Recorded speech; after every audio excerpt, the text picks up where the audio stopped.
Hello दोस्तों। Good evening, नमस्कार। आप सभी का एक बार फिर से बहुत बहुत स्वागत है आप सभी का अपने यूट्यूब चैनल परिचय की शिक्षा में। उम्मीद करता हूँ, आशा करता हूँ आप सभी जो स्वस्थ है, कुशल मंगल है, बताइए जो अच्छे और बढ़िया तरीके से कर रहे हैं। तो जो भी क्लास में फर्स्ट टाइम आए हैं, पहली बार आए हैं, उसी को बताया हमारे से आपकी बी एड फर्स्ट बैच 2025 की आपकी तैयारी साथ रेगुलर बेसिस पर जो डेली करवाया जाए, तो जिससे जिससे भी तैयारी पूरी करनी है, कंप्लीट करनी है, चैनल को सब्सक्राइब करके आप लोग हमारे साथ जुड़े। क्लास का समय देखिए, जीके जीएस की जो है सुबह 10 बजे डेली देखने को मिलती है, रीजनिंग की जो है दोपहर को 1 बजे देखने को मिलती है, कला की जो है शाम को 4 बजे देखने को मिलती है, और हिंदी की जो है शाम को 7 बजे आप सबको हमारे चैनल पर देखने को मिलती है। तो आप सबको इसी टाइम पर क्लास से जुड़ के अपनी तैयारी को पूरा कंप्लीट करना है। नीचे डिस्क्रिप्शन आप सबको इंस्टाग्राम और टेलीग्राम का लिंक मिलेगा, तो आप इंस्टाग्राम पे फॉलो करेंगे, टेलीग्राम चैनल को ज्वाइन करेंगे। टेलीग्राम चैनल पर डेली बेसिस पे क्लास का अपडेट और आपका एग्जाम का अपडेट मिल जाएगा। ठीक है, चलेंगे क्लास से स्टार्ट करेंगे बिना किसी देरी के। एक एक क्वेश्चन आपके एग्जाम के लिए बहुत हैं, ध्यान से एक क्वेश्चन को देख के उत्तर देने की कोशिश करते हुए आगे बढ़ेंगे। 51 नंबर से आपकी क्लास स्टार्ट हुई है। क्लास स्टार्ट करने से पहले जिसने अभी तक लाइक नहीं किया, क्लास को लाइक करेंगे, शेयर नहीं किया शेयर करेंगे, और जिसने अभी तक चैनल को सब्सक्राइब नहीं किया वो लोग जो चैनल को सब्सक्राइब करें। पहला क्वेश्चन आपके सामने दिया गया, ब्रज हिंदी की किस उपभाषा के अंतर्गत आती है, बताइए। ब्रज जो भाषा है हिंदी के किस उपभाषा के अंतर्गत आती है? पहाड़ी है, पूर्वी है, पश्चिमी है, बिहारी? तो आखिर आपकी आती है पश्चिमी हिंदी के अंतर्गत। ठीक है, ऑप्शन नंबर जो सी दिया गया आपका राइट है। पश्चिमी हिंदी की जो बोलियां हैं, ब्रज भाषा है, कन्नौजी है, बुंदेली है, बांगुर है, खड़ी बोली है। ठीक है, पहाड़ी की बात करें तो गढ़वाली है, कुमायूनी है और नेपाली है। पूर्वी हिंदी की बात करें तो इसके अंतर्गत बोलियां आती है अवधी, बघेली और छत्तीसगढ़ी, और बिहारी हिंदी की बात करें इसमें मैथिली, मगही और भोजपुरी आती है। ठीक है, चलिए अगला क्वेश्चन आपका साथी 52 नंबर, बताइएगा राइट आंसर। निम्नलिखित में से कौन सी बोली जो उत्तर प्रदेश में बोली जाती है? बांग उत्तर प्रदेश में बोली जाती है ना, तो बांगुर, मारवाड़ी, बुंदेली और गढ़वाली। तो आपका राइट आंसर यहाँ पे हो जाएगा बुंदेली। ठीक है, ऑप्शन नंबर जो सी दिया गया आपका राइट आंसर हो जाएगा। ठीक है, बुंदेली जो है बोली उत्तर प्रदेश के झांसी, जालौन, ललितपुर, महोबा, हमीरपुर आदि क्षेत्रों में बोली जाती है। ठीक है, उत्तर प्रदेश में बोली जाने वाली बोलियां आपकी खड़ी बोली, ब्रजभाषा, कन्नौजी, बुंदेली, अवधी, बघेली और भोजपुरी है। ठीक है, अगला क्वेश्चन आपका साथी है 53 नंबर। क्या देगा, ध्यान से देख के उत्तर दीजिएगा। निम्न में से घोष वर्ड कौन सा है? तो देखिए, घोष वर्ड की बात करें तो प्रत्येक वर्ग का तीसरा, चौथा और पांचवा वर्ड आपका घोष वर्ड होता है। ठीक है, इतने याद रखिएगा। तो च वर्ग का जो है ज है आपका तीसरा वर्ग। ठीक है, जैसे क वर्ग, च वर्ग, ट वर्ग, त वर्ग और प वर्ग का तीसरा, चौथा और पांचवा वर्ड आपका जो है सारे आपके घोष होते हैं। ठीक है, घोष होते हैं। पहला दूसरा आपका जो होता है अघोष होता है, इतने याद रखिएगा। ठीक है, अगले क्वेश्चन की तरफ बढ़ेंगे। 54 नंबर, स्पर्श व्यंजन कंठ ध्वनि अघोष वर्ड और महाप्राण ध्वनि है, बताइए। स्पर्श व्यंजन कंठ ध्वनि और अघोष वर्ड और महाप्राण ध्वनि है क्या? तो आपका राइट आंसर यहाँ पे हो जाएगा साथियों ख। ऑप्शन नंबर जो सी दिया गया आपका राइट आंसर हो जाएगा। ठीक है, स्पर्श व्यंजन क से म तक सभी वर्ड होते हैं। ठीक है, कंठ ध्वनि आपके अ, आ, क वर्ग, ह और अह होता है। ठीक है, इतना याद रखिएगा। क वर्ग से प वर्ग तक पहला दूसरा वर्ड आपका क्या होता है? अघोष वर्ड होता है। मैंने अभी आपको महाप्राण ध्वनि क वर्ग से प वर्ग तक का दूसरा और चौथा वर्ड आपका क्या होता है? महाप्राण होता है, इतना याद रखिएगा। ठीक है, तो जो ख वर्ड है स्पर्श व्यंजन भी है, कंठ ध्वनि भी है, अघोष है और महाप्राण ध्वनि भी है। ठीक है, इतना याद रखिएगा। क्लियर है, चलिए। अघोष की बात करें तो दूसरा है, महाप्राण की बात करें तो दूसरा है, कंठ की बात करें तो क वर्ग में है, स्पर्श व्यंजन तो क से म तक होते हैं। ठीक है, चलिए अगले क्वेश्चन की तो बढ़ेंगे। 55 उत्तर देने की कोशिश करेंगे। राइट आंसर, निम्नलिखित में से कौन सा शब्द आपका द्रव्यवाचक संज्ञा है? ठीक है, खटाई है, मिठाई है, लोहा है, नदी है। तो आपका जो दिया गया है लोहा, लोहा आपका द्रव्यवाचक संज्ञा। तो ऑप्शन नंबर जो सी दिया गया आपका राइट आंसर। जो संज्ञा शब्द किसी तरल, ठोस, धातु, अधातु अथवा द्रव्य आदि का बोध कराते हैं उन्हें आपका द्रव्यवाचक संज्ञा कहते हैं। ठीक है, यह संज्ञा अग्रणीय होती है, यह संज्ञा अग्रणीय होती है और इन्हें इकट्ठा तोला या मापा जाता है। ठीक है, अगले क्वेश्चन की तरफ बढ़ेंगे। 56 मैं आप ही चला गया वाक्य में रेखांकित शब्द सर्वनाम के किस भेद का उदाहरण है? तो मैं आप ही चला गया तो आपका हो जाएगा निजवाचक का। ठीक है, ऑप्शन नंबर जो बी दिया गया आपका right है। जिन शब्दों का प्रयोग वक्ता खुद के लिए या अपने आप के लिए करता है उन्हें आपका निजवाचक सर्वनाम कहते हैं, जैसे आप, स्वयं, स्वतः, खुद आदि सभी। परंतु जहाँ आप शब्द का प्रयोग श्रोता के लिए किया जाता है वहां आपका मध्यम पुरुष वाचक सर्वनाम भी होता है। ठीक है, याद रखिएगा। जैसे कि मैं बहुत समय से आपसे मिलना चाहता था, यहाँ पे मध्यम पुरुष हो जाएगा। ठीक है, लेकिन मैं आप ही चला गया ये अपने खुद के लिए बोल रहा है तो आपका निजवाचक हो जाएगा। चलिए अगले क्वेश्चन की तरफ बढ़ेंगे। 57 अर्चना अत्यंत सुंदर है, रेखांकित पद का भेद होता है अत्यंत। तो अत्यंत आपका जो है प्रविशेषण शब्द हो जाएगा। ऑप्शन नंबर जो बी दिया गया आपका राइट आंसर हो जाएगा। ठीक है, विशेषण की विशेषता बताने वाले शब्द को प्रविशेषण कहते हैं। जैसे रमेश बहुत तेज दौड़ता है, अर्चना अत्यंत सुंदर है। तो बहुत तथा अत्यंत प्रविशेषण शब्द है, क्योंकि यह तेज तथा सुंदर की दोनों विशेषण शब्दों की विशेषता बता रहे हैं। ठीक है, अगला आपका साथियों 58 नंबर उत्तर देने की कोशिश करेंगे। निम्न में से विशेषण शब्द क्या है? लड़कपन है, उचित है, बुढ़ापा है, गरीबी है।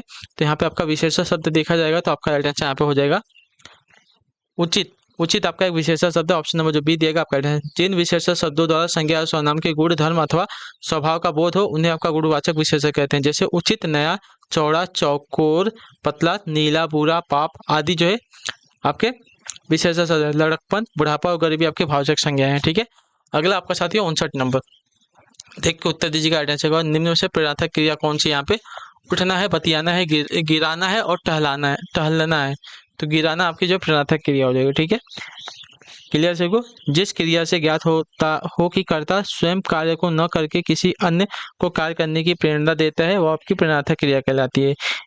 गिरना से गिराना, काटना से कटवाना, करना से कराना, सुनना से सुनाना, पढ़ना से पढ़ाना, लिखना से लिखवाना, ये सभी आपकी प्रेरणात्मक क्रिया होती है। चलिए अगले क्वेश्चन की तरफ बढ़ेंगे। आपका है 60 नंबर। मनोभाव को प्रकट करने वाले अविकारी शब्द जिनका वाक्य से कोई संबंध नहीं रहता है क्या कहलाते हैं?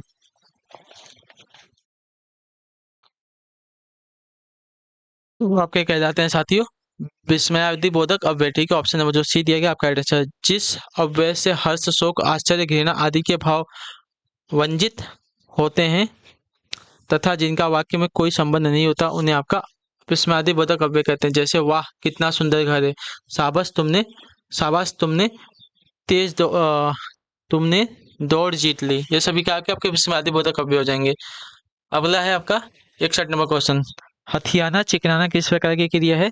तो आपकी जो है नाम धातु क्रिया। ऑप्शन नंबर जो ए दिया गया आपका राइट आंसर होगा। ठीक है, नाम धातु क्रियाओं का निर्माण संज्ञा, सर्वनाम अथवा विशेषण शब्दों के में जो है प्रत्यय जोड़कर किया जाता है। हाथ से हथियाना, चिकना से चिकनाना, बात से बतियाना। अगला क्वेश्चन आपका 62 नंबर बताने की कोशिश करेंगे। राइट आंसर हो जाएगा कौन सा वाक्य जो है आसन्न भूतकाल में है? तो आपका राइट आंसर हो जाएगा साथियों मैंने आम खाया है। ठीक है, मैंने आम खाया है, यह वाक्य आपका आसन्न भूतकाल में है। क्रिया के जिस रूप से हमें यह पता चलता है कि क्रिया अभी कुछ समय पहले ही पूर्ण हुई है उसे आपका आसन्न भूतकाल कहते हैं। ठीक है, तू आता तो मैं जाता, हेतु हेतु मत भूतकाल हो जाएगा। ठीक है, सीता गई सामान्य भूतकाल है, सीता जा रही थी आपका अपूर्ण भूतकाल है। ठीक है, अगला क्वेश्चन आपका है साथियों 63।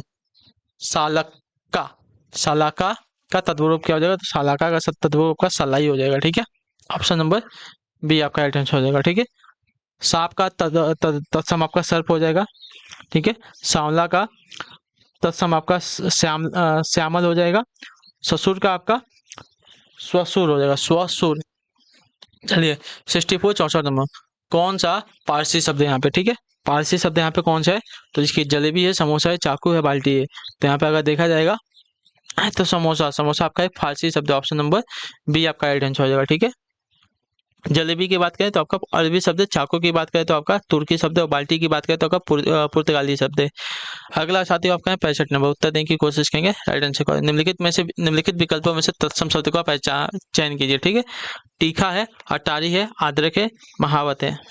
तो यहाँ पे तीखा आपका जो दिया गया है इसका तत्सम आपका हो जाएगा साथियों तीक्ष्ण। ठीक है, अटारी का तत्सम आपका अट्टालिका हो जाएगा। ठीक है, ये देखिए ये आपका तत्सम शब्द है, इसका आपका तद्भव आपका अदरक हो जाएगा।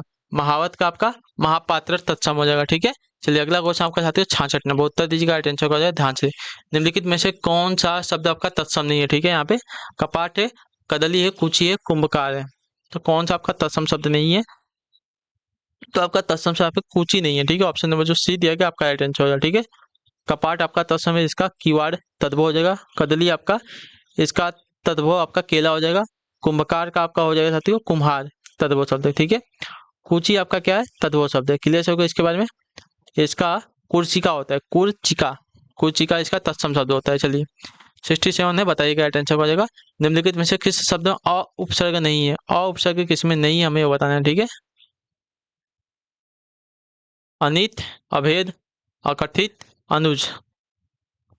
तो यहाँ पे अनुज में कोई भी उपसर्ग नहीं है, तो ऑप्शन नंबर जो डी दिया गया आपका राइट आंसर होगा। ठीक है, अनुज शब्द में अ उपसर्ग नहीं लगा है। ठीक है, अनित में आपका अ उपसर्ग है, अभेद में आपका अ उपसर्ग है, अनुज में आपका अनु उपसर्ग है। ठीक है, और कथित में आपका अ उपसर्ग है। ठीक है,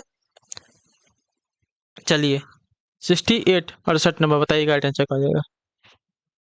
निष्काम का संधि विच्छेद क्या हो जाएगा, तो निष्काम का नीह धन काम विसर्ग संधि का उदाहरण होगा, ऑप्शन नंबर डी राइट हो जाएगा। ठीक है, चलिए अगले क्वेश्चन की तरफ बढ़ेंगे। 69 नंबर, नीलांबर शब्द में कौन सा समास है, तो नीलांबर में आपका कर्मधारय समास हो जाएगा। ठीक है, विशेष और उपमेय और उपमान का यहाँ पे भेद होता है। ठीक है, नीलांबर, नीला है जो अंबर, जिस समास में दोनों पद के बीच विशेष और विशेषण और विशेष अथवा उपमान और उपमेय का संबंध हो, उसे आपका कर्मधारय समास कहेंगे। अगला आपका 70 नंबर उत्तर दीजिएगा। निम्नलिखित में से किस शब्द में नि प्रत्यय नहीं लगाया जाए, बताइए। शेरनी, मोरनी, देवरानी, लेखनी। तो देवरानी, देवरानी में आपका आनी प्रत्यय है। ठीक है, इसमें आपका नि प्रत्यय नहीं लगा है। क्लियर हो गया इसका है? शेरनी में नि प्रत्यय है, मोरनी में नि प्रत्यय है और लेखनी में नि प्रत्यय है, लेकिन देवरानी में आनी प्रत्यय लगा है। 71 नंबर है, विपच्च जाल में कौन सी संधि है। विपच्च जाल में अगर संधि की बात करें तो आपका राइट आंसर यहाँ पे हो जाएगा, चलिए विपच्च जाल, विपच्च जलाल में आपका व्यंजन संधि लगा है। ठीक है, विपच्च जलाल में आपका व्यंजन संधि आपके क्या हुआ है, विपत्त धन जाल। ठीक है, अगले क्वेश्चन की तरफ बढ़ेंगे। 72 नंबर, दुरात्मा में कौन सा उपसर्ग है, तो दुरात्मा में अगर उपसर्ग की बात करेंगे तो आपका राइट आंसर यहाँ पे हो जाएगा साथियों, दुर उपसर्ग है यहाँ पे। ठीक है, दुर उपसर्ग है, तो ऑप्शन नंबर ए राइट हो जाएगा। ठीक, दुरात्मा में दुर उपसर्ग, दुर उपसर्ग से बने अन्य शब्द आपके दुर्दशा, दुर्भाव, दुर्जन, दुर्गम, दुराचार, दुर्बोध, दुर्वाह इत्यादि सभी है। ठीक है, अगला आपका साथियों 73 नंबर उत्तर दीजिएगा राइट आंसर तत्सम। सत्पुरुष में कौन सा समास होते हैं, सत्पुरुष में कौन सा समास है, तो सत्पुरुष में आपके समास है कर्मधारय समास। ठीक है, ऑप्शन नंबर जो ए दिया गया आपका राइट आंसर। ठीक है, सत्पुरुष में सत्य है जो पुरुष है, जिनकी कर्मधारय समास है। ठीक है, चलिए निरुत्पन्न, कमल नयन, भवसागर ये सभी आपके तत्पुरुष समाज के बहुत क्या बोलते हैं, कर्मधारय समाज के बहुत बड़े अच्छे उदाहरण हैं। ठीक है, चलिए 74 नंबर, औपचारिक शब्द में प्रत्यय क्या है, तो औपचारिक, तो यहाँ पे इक प्रत्यय लगा, ऑप्शन नंबर जो सी दिया गया आपका राइट आंसर होगा। ठीक है, औपचारिक यानी कि उपचार प्लस इक में आपका इक एक तद्धित प्रत्यय, जो वे प्रत्यय जो मूल धातु को छोड़कर संज्ञा, सर्वनाम, विशेषण आदि से जुड़ते हैं, वे आपके तद्धित प्रत्यय कहलाते हैं। इक प्रत्यय से बने शब्द आपके अन्य सामाजिक, आर्थिक, मानसिक आदि सभी होते हैं। चलिए अगला आपका 75 नंबर आखिरी क्वेश्चन, ध्यान से। सहोदर का विलोम क्या हो जाएगा, तो सहोदर का विलोम आपका परोदर होता है। ठीक है, परोदर, ऑप्शन नंबर जो ए दिया गया आपका राइट आंसर हो जाएगा। सहोदर का अर्थ होता है एक ही उदर से उत्पन्न, यानी कि एक ही माँ के उदर से उत्पन्न। परोदर यानी कि अन्य दर का अर्थ हो जाएगा अन्य उदर से उत्पन्न, यानी कि अन्य स्त्री के उदर से उत्पन्न। ठीक है, चलिए तो इसी के साथ जो आपकी क्लास है आज की यहीं पे कंप्लीट होती है। आई होप कि आपको क्लास जो साथियों अच्छी और पसंद आई है, तो हमें कमेंट में अपना जो फीडबैक बता दीजिए। क्लास अच्छे से लाइक करिए, चैनल पहले चैनल को सब्सक्राइब कर लीजिए, हमें जो है कमेंट पे लाइक क्लास में क्या देख जाइए। तब आपसे मिलता है अगली क्लास है, तब तक ले टाटा बाय बाय, जय हिंद जय भारत। आपसे क्लास से जुड़ने के लिए बहुत बहुत ही धन्यवाद साथी।